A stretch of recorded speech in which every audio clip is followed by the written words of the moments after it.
Nahinto ka ba sa college at ngayon nagbabala ka nang bumalik sa pag-aaral? Para sa iyo ang video na ito. Make sure na panoorin at tapusin mo ang video na ito bago ka mag-apply para maiwasan mong ma-disqualified at magkamali. Hi guys! Rexy here and welcome back for another video. Sa video na ito, pag-uusapan natin ang PUP/OUS AET. Kung paano ka mag-apply, anong mga requirements, sinong pwedeng mag-enroll, at ano ang mga dahilan kung bakit nga ba nare-disqualified ang mga applicants. Ano nga ba ang PUP/OUS AET?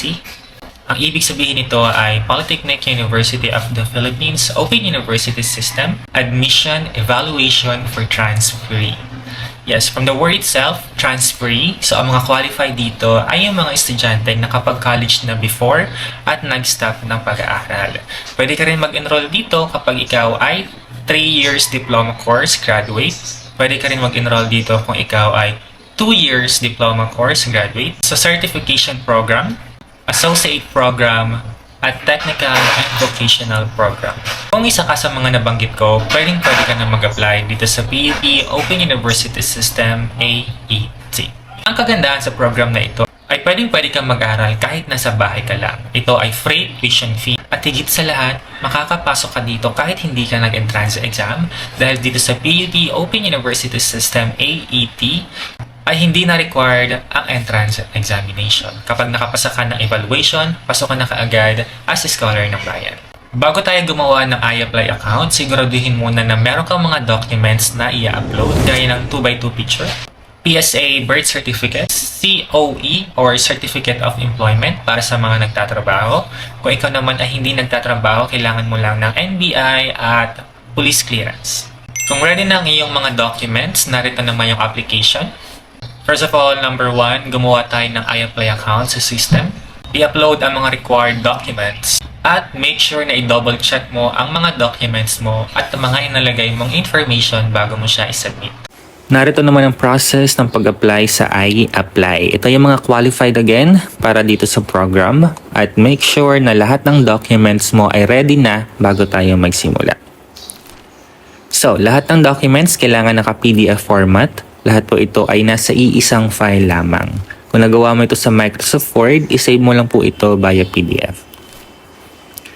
Ang evaluation po ay magsisimula pagkatapos ng application period. Now, pumunta lang sa iapply.pup.edu.ph at mapupunta ka dito sa main page ng iApply. I-click mo lang yung registered here.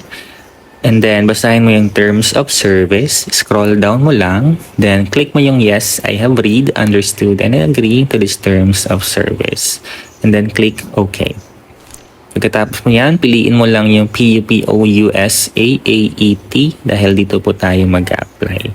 And then, click mo lang yung OK. After nyan, kailangan mong mag-register ng account. Siyempre, kailangan mo ng first name, middle name, last name, date of birth, at email address.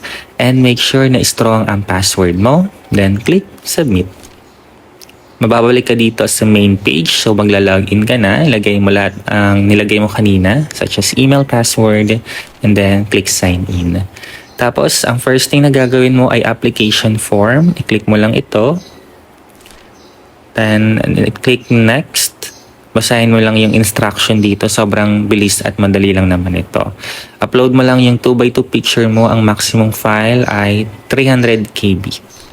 And then, click Next. Then, click Next ulit. Basahin mo lang kung ano mga kailangan dito. Tapos, sobrang dali lang naman ito kasi sobrang user-friendly lang naman ng iApply system. So, click Next kung tapos na. And then, yung PDF mo, ilalagay mo rin dito. So, click Next ka na. Pili ka lang na course na gusto mo. And then, ilagay mo lang yung Save for Now. And then, OK. And then, Close. Click mo lang yung Finalize Application para sigurado tayong nakapag-ilagay ka ng data mo. Kapag qualified ka na, ito yung mga enrollment requirements na kailangan mong i-prepared para makapag-enroll ka. Number 1, application form galing iApply account. Number 2, sign admission form. Number 3, health information sheet. Number 4, notarized certification under oath. Kailangan mo rin ng transcript of records, certificate of eligibility, ito ay galing CHED o kaya naman ng TESDA. Kailangan ng PSA birth certificate, PSA marriage certificate kung ikaw ay gagamit ng apelyido ng asawa mo, COE or certificate of employment, NBI or police clearance kung ikaw ay unemployed, at 2 copies of 2x2 picture.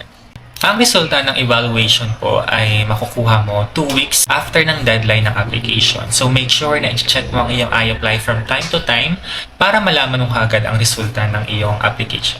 Narito mga dahilan kung bakit na-disqualified ang karamihan sa mga applicant.